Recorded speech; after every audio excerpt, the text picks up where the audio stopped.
What's up? There we go. We're live. We're Morning, Karen. live. We're alive and we're alive. That's what I was curious about, to see if you were still alive. So, Still alive. So far, no symptoms of the flu. yeah, it's weird when there's stuff going around and then you start to question, do I have something? Is it a something? Is it a nothing? Do I start loading up on vitamins to try to like squeeze it out? Yeah, this is a whole thing. It's been a rough year for that too, at least so far. How are you other than that? Checking in. Oh, I'm doing okay. Yeah, how would I say I am today? I have a very full schedule of tasks today. So I made a point of lining up my tasks so that it felt like I was prepared to be here. Yeah. And I notice when I'm like that, I get very scattered. So I look around and things are half done. It's very interesting how my personality, what it does when it's under stress. So, and that's not an efficient way to work. And I know that. And I look around, I can now laugh at myself and go, oh, yeah, I can see you're stressed here, Karen. Maybe you should slow things down and finish that task, then move on. And then once I get myself back in that rhythm, I go, yeah, that's a lot smarter way to work. So yeah, doing okay today. Cool. How about you? I'm doing all right. I have determined I'm useless during this period of the year. It's kind of a joke. It's just my focus is somewhere else. So during the CrossFit Open, all of my attention seems to go there. Like I think about it. I'm going to compete in it. I'm going to see if I can do the best I can. And if I don't do as well as I thought I should have done, I'll do it again. So we're 1 week in and I've already done that. So if anybody's familiar with delayed onset muscle soreness, so DOMS, I get them really bad and I usually get them worse the second day. But I did the workout and I did it to a standard that was too hard.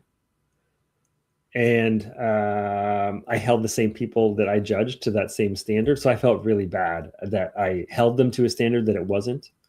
And then I ended up redoing the workout to see if I could do better with the easier standard. So I was already really, really sore. And I redid it on Monday morning. So I did it Friday night and I did the same workout Monday morning. So I got DOMS on DOMS. So I haven't even, it hurt to walk. I'm used to it hurting or being really uncomfortable going up and down stairs, but walking seems like that's a next level problem. Anyways, I did it to myself. So my attention is in one zone and I have a trouble giving my attention to other things during this 3-week period. So not useless, just focused singularly. But other than that, I'm doing great. So last week we did the value of alternate perspective, and it didn't go the way I anticipated that it would have gone, but we didn't talk about what I had envisioned anyways. So, and I'm not even sure I was as clear as I wanted to be on that. So then you suggested, why don't we do it again? You can do it your way, but we could do it in a coaching conversation. And I actually didn't respond to you on purpose for like at least a day because I was trying to process, how am I going to do this? I don't remember saying there's a coaching conversation. Is that what I said? I think so. I think so. Did I read into it wrong? Dyslexia is a real son of a gun sometimes. So sometimes I read into something that's not there. Is it not? It's interpretation, right? There we go. Perspective. I just said a coaching, how you use it in a coaching conversation. But it's okay to demo it in a coaching conversation. It doesn't matter what way we do it, but so that you could, to talk about, well, why is like this other way you're going to show an alternate, approaching a coaching conversation as a practice of using an alternative perspective. Right. Whatever works for you, Ian. Say that again. So whatever works for you, Ian. Okay, but now I've put you on this spot that you need to have a coaching topic. So I know you said you had one. Are you still okay with doing that? Yep. Okay. I actually think this will work out well. And because I've figured out, anyways, I'm going to go through the visual just really briefly, just to describe what it is that I'm trying to accomplish in this. Okay. And then what people can expect over the next 25 minutes or whatever. So if I want to share screen and share, I'm still working out how to do this. Okay. Oh, I guess I could have preloaded this. All right, share screen, window, this.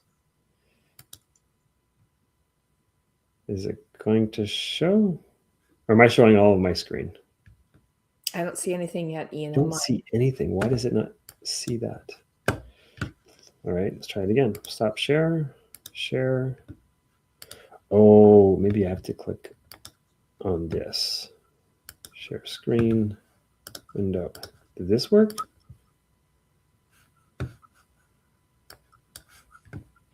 It says it's sharing a window, but I don't think it's sharing what I think it's sharing. Stop share. Here, let me try one other thing. Media.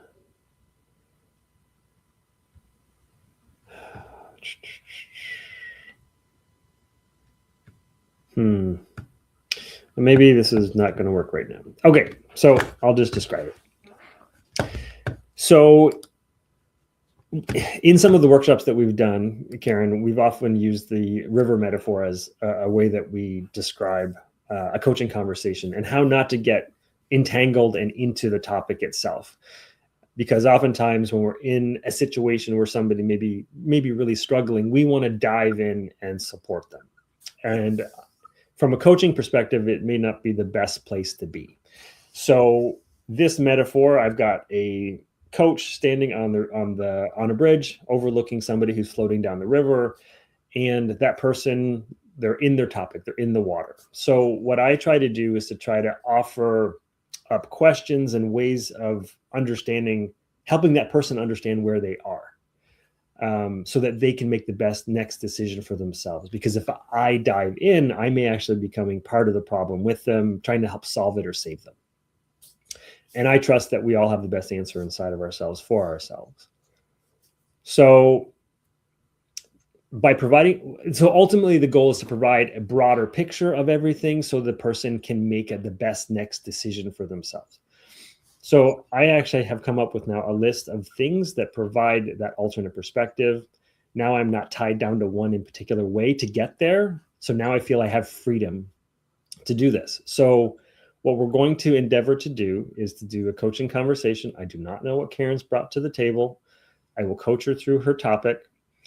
And after the conversation is over, I'd like to deconstruct it a little bit and see, was I able to provide some way for you to see it differently to help you uncover your next step?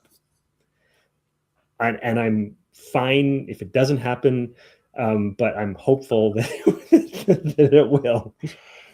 We will find out. But it's not your job. It's my job to decide if I'm going to find one. No, but when you try to force something, you try to put a square peg into a round hole, it just doesn't work. So I didn't want to force it to be that way. And in my head, I only had one way. And now I have like a half dozen ways that it could happen. So now I have freedom to just be, and we'll see what comes out. And if it happens, I'll point it out. And if not, I'll go through the list of what I had and say why I think those things are supportive. So I figure we're good anyway. Okay, cool. I think I'll set a clock for, 15 minutes. Okay. Ish. I'm not going to hold it hard and fast to that, but just to give us an idea, that's where we're shooting. Okay. Cool. All right, Karen. Do you have a topic for us today? Well, I'm going to start off with something that has been swirling around, and then I'll dive into the reason why I'm using this statement. There's a statement: the main thing is to keep the main thing the main thing. I need more information, but keep going. Okay. What is the main thing? what that means to me is that I can often spread myself out so thin that I lose sight of what's important Mm. to me. What is the main thing that I need to keep the main thing, the main thing? And what I'm noticing again, and this is a pattern, this is something I get back into, is for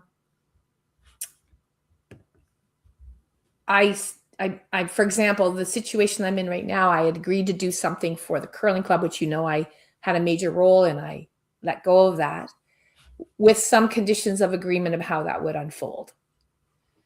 And that was done in November. And then the conditions of agreement really changed. And I'm now left with a good chunk of a responsibility on something that I said I would do, but it had a lot of support and all that kind of stuff. And the individual that took over my role decided to book a 2-week trip before this big event. So then now this person's away, and it's fine. Everybody deserves, we're all volunteers to go away. But now she's gone. And so the questions for the primary person are coming to me because I'm the one that has the knowledge. And so I'm now feeling responsible. There's the word again, Ian. And it made sense. I look at this person's stress. It's a big event. It's her first time. She wants to walk through. She's not sure what to do. And I know I have, done this particular task, Bonspiel, for 8 years. I know how to do it. So here I am now back mired in it. So, but this pattern happens more often than I feel like I'm attracting it. So you're right. I feel like there's something about me because it's too often. It's replicated, and this, Ian. I've talked about this. So I'd like to dive into kind of talk about how I'm seeing this, which is why I felt this topic would be really helpful for me to work with you on, looking at it from different perspectives. Because it's not serving me. And what I notice, and this is what I do not want to be, my goal is ease and lightheartedness. That's what I'm practicing this year. And what I find is I get a little resentful. And that's not an energy I want to bring into my relationships or into my body. Is that helpful? Yeah. So how are you seeing it right now? How am I seeing it right now? I still feel the same way.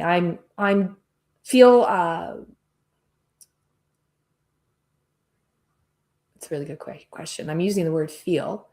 I noticed.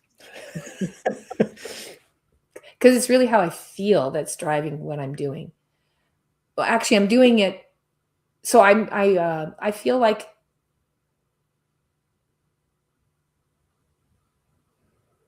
where's my boundary? Yet I know at the same time, I felt in this particular situation, there wasn't a choice. So I feel like I get in these positions and I have no choice. Why do you feel that you don't have a choice?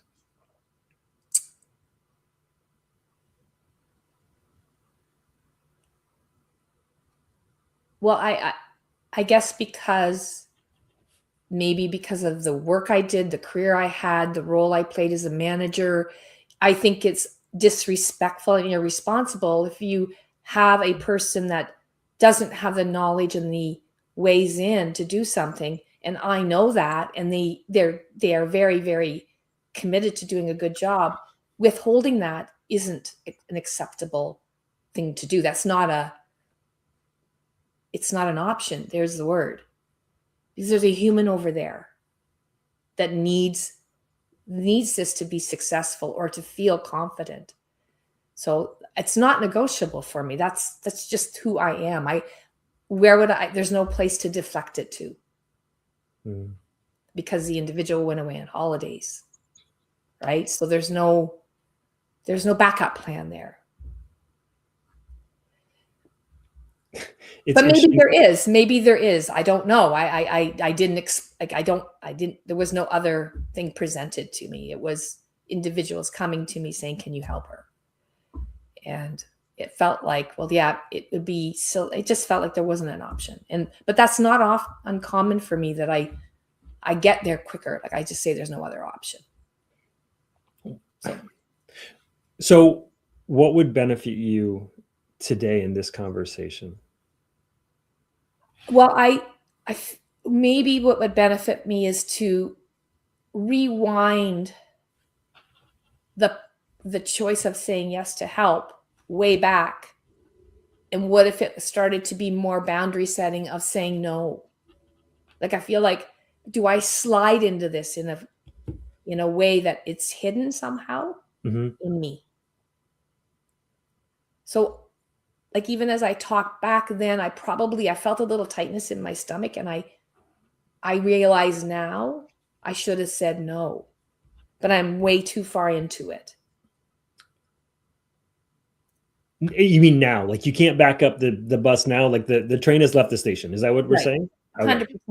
For this version of events. So what, I don't know, like, it's just, to me, is I feel like I need to resist helping. That sounds like a terrible thing to say, but limit. And that's what I'm saying. The main thing is, maybe I need to draw where I'm looking. Do I need to kind of write down, who am I going to invest me into for my time and energy and support? The who's. Maybe I need to downsize that. Who are they? The who's would be, this is why it just came up based on your question. I have to think for a minute. No, I'm going to let you write. I want you to think about who they are.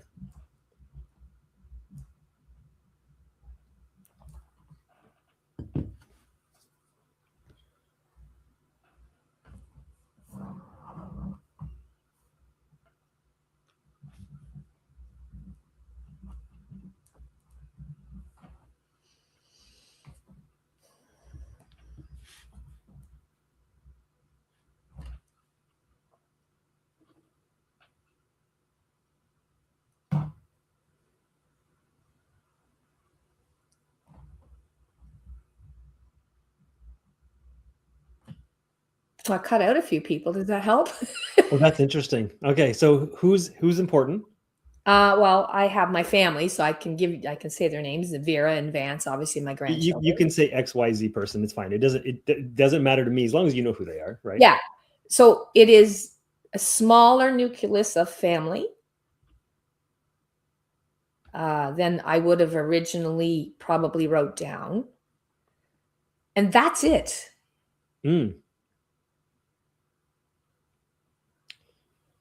And why is it important that these who's are on your list?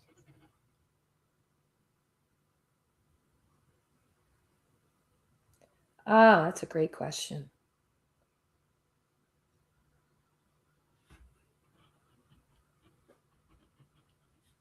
Well, I think if I look at all the names that are there, it's give and take.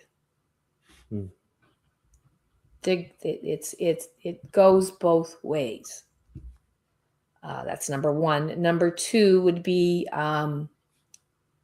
there are two names on the list that they're at a time where they've been givers. Now the giving back is there. They need support.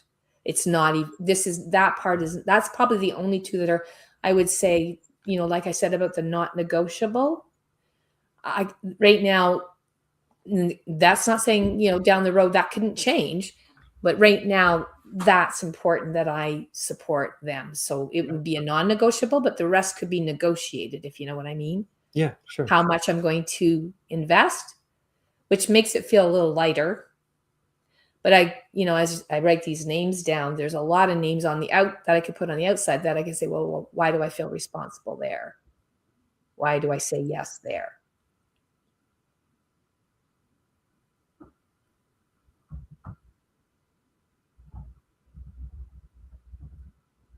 That's a really good question. that you asked yourself? I know, because I was going to repeat it back to you. Can you repeat back your question so that Yes. everyone? Why do I say yes there to the external names that I haven't written them down, but I don't think the names matter. That's situational. Yeah, I think really what's important is that maybe with what I just wrote down and you asked is I even got a circle around the names just so you know on the paper, my nucleus. Yeah. Is maybe that's where remember I said the main thing is to keep the main thing the main thing. Well, there's my main thing. And what rule? So what came to me when you were talking this entire time was rule book, because you're like, yeah, I have to do this. It's like it's a non-negotiable. I'm basically, and I'm thinking, what's the rule book that's written here? Who decides the rules? Well, of course I do. But you said earlier, I had to help. Like this person was stuck and no one else has the knowledge that I have. It's irresponsible. I think you said it's irresponsible of me. It's funny that you use irresponsible as opposed to responsible. It's irresponsible of you not to take responsibility in that situation. Yeah, and I don't feel that feels aligned to me though. Okay. I don't feel misaligned when I say that. However, saying it though is under what conditions? Right? So you talk I love the word that you said rule book, because maybe those rules need to be written out. You know, like be a little clear about what is my, they talk about the word playbook. I don't even know what that means, but it sounds much nicer than rules book, which maybe that might be what it's called, the playbook. And by the way, sorry, I'm just going to point this out to you. You told me that you want to be lighthearted in this. So what if you were able to create your own playbook? Yeah, I like that. Well, that's why I changed I realized it sounded a little. However, this is important though. In order to be, I wonder if there's two books. Maybe I need a bit more rigor for myself. Like, containment. A frame. Like you help for Mark and I when we do workshops, you help provide the frame and we get to play inside. Right. So I wonder if there's some value in, hey, that's a thing I do naturally for others. So in fact, as we speak, I'm designing a logistic framework for the person that I'm handing over to. So I know that it really serves people. Why aren't I using it for myself? So I like the idea of having this, framework. Maybe it's a framework. And then there's a playbook. I like playbook. I like that. So maybe the framework, the rules framework. And I know it sounds like I'm being harsh when I say rules, but I think I need to be harsh with myself. I feel I need a bit of a framework of rules so that I can look at them and say, okay, wait, this is how you want to play. This is, there's rules in curling. I was just going to bring up curling myself because you're such a curling fanatic. But yeah, you need a box. You need that sheet of ice. You need some very specific rules so that you play within the same framework. And then you can do what you want inside of that for the most part. Right. Curl this side, curl that side. Do what you need to do with the brooms. As long as you don't have those egregious rules of hitting the rock or touching the stone with your finger on the way past the hog line, whatever the case may be, if anybody's watching Olympics. Cheaters. So yeah, if you can frame that and then play your game. Yeah. So what I would ask, what rules or what frame do you need so that you can play?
Hmm.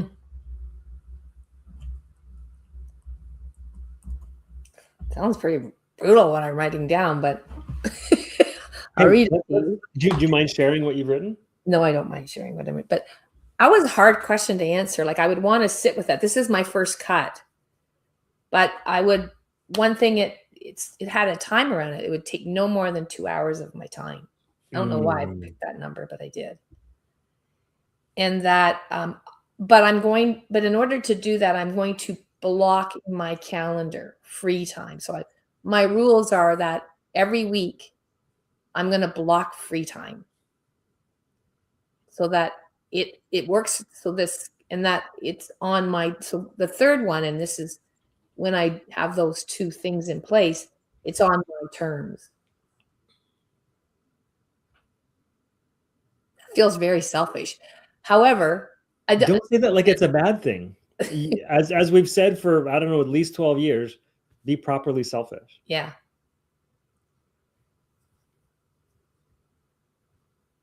So that would be a start.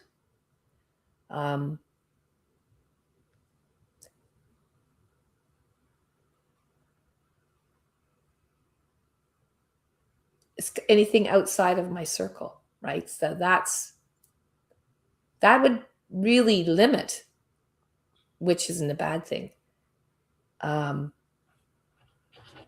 We would start to set for me maybe a bit more or less being sliding into something that I shouldn't have to. I wonder if there's this little like voice in the head in some people because of what I've created. I'm not blaming anybody else but myself.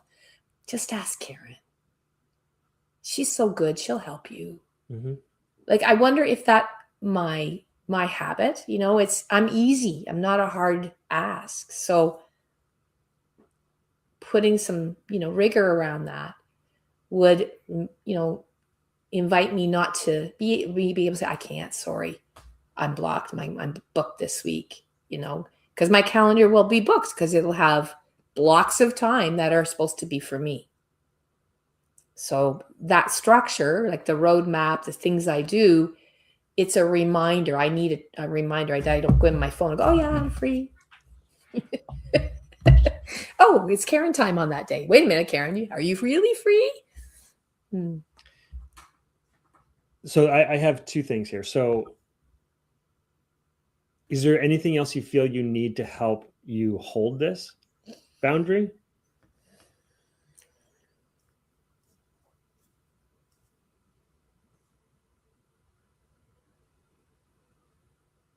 I don't think so. I mean, I've already got enough people telling me I shouldn't do it. That's obviously not the problem.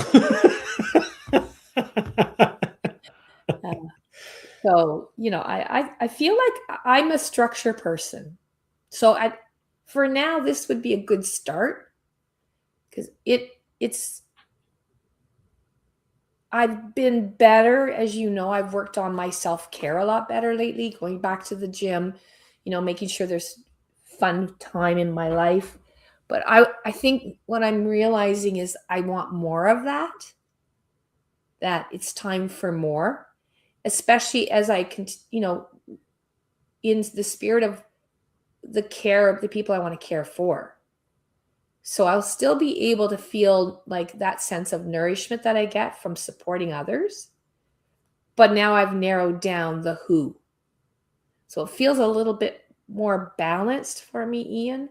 And this other piece, though, will be my visual triggers. Like I'm going to type it into, my phone. I'll probably have it standing up somewhere. When I usually start a practice, it's on my fridge so that it's visually there. Like, don't forget, here's your practice. If you like that idea, what I've drawn on my paper is a house. Like the curling house. Your nucleus is your family, your precious time that surrounds them, and whatever that 2 hours framework looks like for you. The only thing I would add is that to ask you to maybe think about how are you going to stick to that 2 hours? I've actually just made it a little more rigid. Okay. No more than 2 hours a week. Oh, I figured that's what it was. So that was my No, bad for not asking. no. But what keeps you to that? Like, I mean, that's what I'm at, that 2 hour window. Like, how does that work? Do you need to offload? Like, what's that 2 hour? How do you stick to your 2 hours?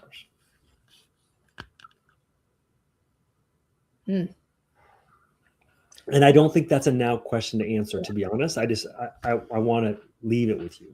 I think I feel like I got to go play in the sandbox right now with my practice. And I would definitely, this would be a follow-up coaching conversation to say, well, no, but really, like, I feel like it's enough. Like right now I feel, I think I got it all. I don't want to go anywhere with this. Yeah, like I feel like, okay, I got it. Now, when I go and play with it, will I go, oh, whoa, Lou, that didn't go so well because I got, I slid off and what happened? Do I need to add something else in my rules framework that's going to keep me aligned to what I'm trying to accomplish here? You need some guards in there, right? Yeah. So you got something to slow you down. Yeah. So yeah, I'd like to try what I have so far. I feel like it's complete. I'll draw up something for me visually so it's there for me to check in on myself every morning, and see how this serves me. Cool. Thanks, Karen. Excellent. Thanks for bringing something. Amazing how it comes back to curling all the time.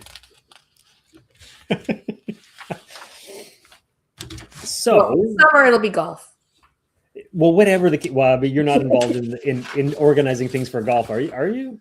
Oh yeah, I don't organize meals. Well, is it a golf and curling club? Is that your thing? Is it like a golf and curling club? No. Oh, they're two separate clubs. Okay. Yeah. We have that in So we don't even have a club, but yeah. No, but I do I'm an organizer, right? So I do organize the golfing, but the summer I'm not too concerned about, but however, there may be other parts of summer that have nothing to do with golf that I'll have. This will be a framework that will need to be transferred into, what happens after, March 27th. Cool. How does spring and summer look like? So it'd be interesting to see if there's maybe a shift in the rule book based on where I am in the seasons. Seasons of the year or seasons of life? Seasons of the year. Okay. Cool. Awesome. Thank you for bringing something to the table. Now, if we were to break that down a little bit, was there anything in particular that happened in that conversation that you felt helped you shift your perspective? Well, getting me to write down the names was really, I think, the biggest shift, because what shocked me was who I didn't write down. And I didn't want to. I had no urge to add to the list. So that for me was really helpful.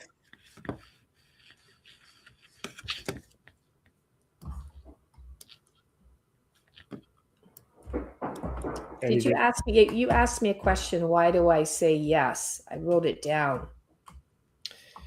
Where did I ask that? Yeah, something like why? What makes you say yes, or something like that. And I wrote it down, and I don't know why I wrote it down. It obviously was important in the moment for me to write it down. But maybe that's where I realized the rule book needed to happen. Maybe it was my springboard, Ian. Yeah, I think, there's many different ways I think that alternate perspective can come into play. I like metaphors. So playing with the metaphor of a rule book, and then you're like, I don't know if it's a rule book was too harsh. So then you're like, I like playbook. I want to play, but then playbook's not hard enough. So what do I do with that? So even the playfulness of playing with imagery can be really helpful. We're talking about curling, the curling house. Like there's ways that you can get people to immerse themselves in imagery that I think helps loosen up where they're at and see it from a different way.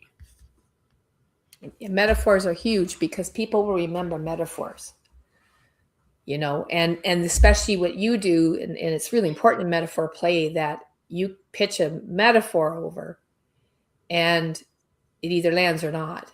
And True. So people, it really strikes them or not, and then let them reshape it. Like I said, and then I went, well, I'm going to have two. I'm going to have like a framework. So I changed the metaphor to something else. But then you gave me the gift of keeping the playbook. Well, that's what you glommed onto anyways. You mentioned it's what you want more of. So why wouldn't you grab onto that? I just have to be okay not being attached to whatever the thing was. Like I was going to dive into rule book probably 5 minutes before I said rule book. But I'm like, no, I need to let her play in this a bit more before I throw something out. So I actually restrained myself from giving it to you because I felt like I was maybe going to insert myself too early, even though that's what was in my field of view as a potential. So I just wrote it down on the side, and if it came back, I could use it. And if it didn't come back, I was fine letting it go. Oftentimes I'll also ask people to look at their situation from a different vantage point. Like, if this continues, how do you see this playing out in the future?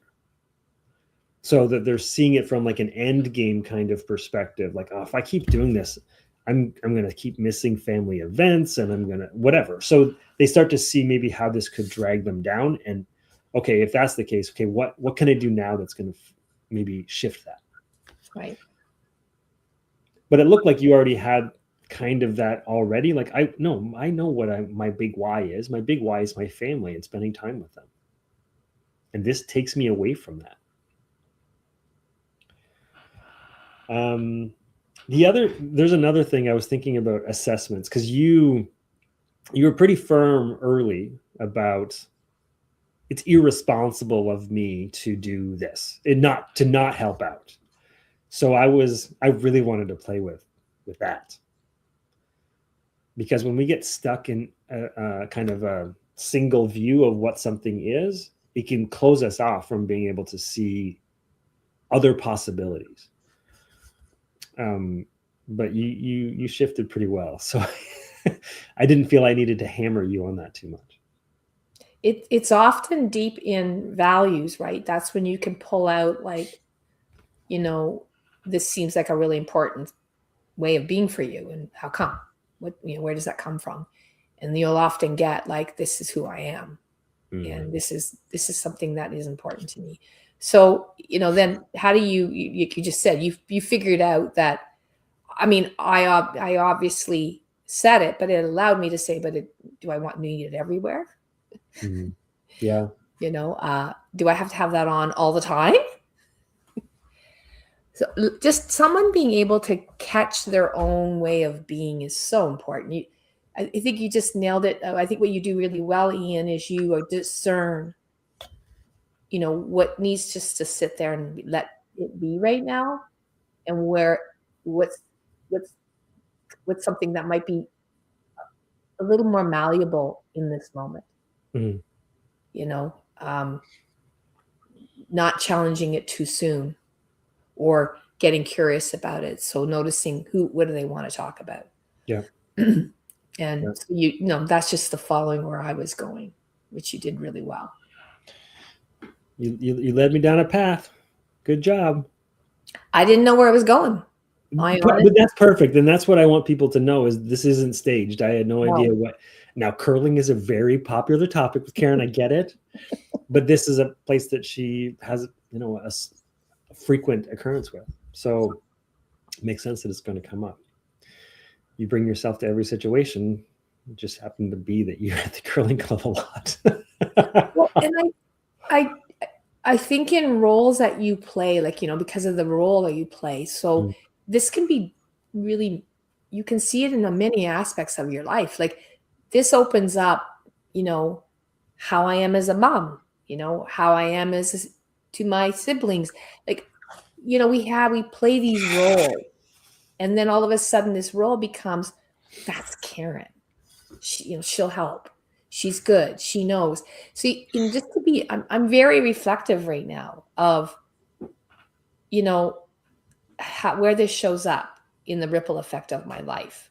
So I'll have a lot to, process as I kind of look out at the world in this way now, with a bit of structure around a framework, to notice where Karen shows up, especially in these, long-term roles that she's been in. Yeah, easy to slide back. Really easy to slide back. Yeah. Cool. Great. Good. So I'm hopeful that was helpful for you to see it from a different perspective. Not necessarily what I was. Sometimes when I think about alternate perspective, it's because they have a story that they're bringing, and I'll bring a similar story, but from a different vantage point, how it's worked out for me.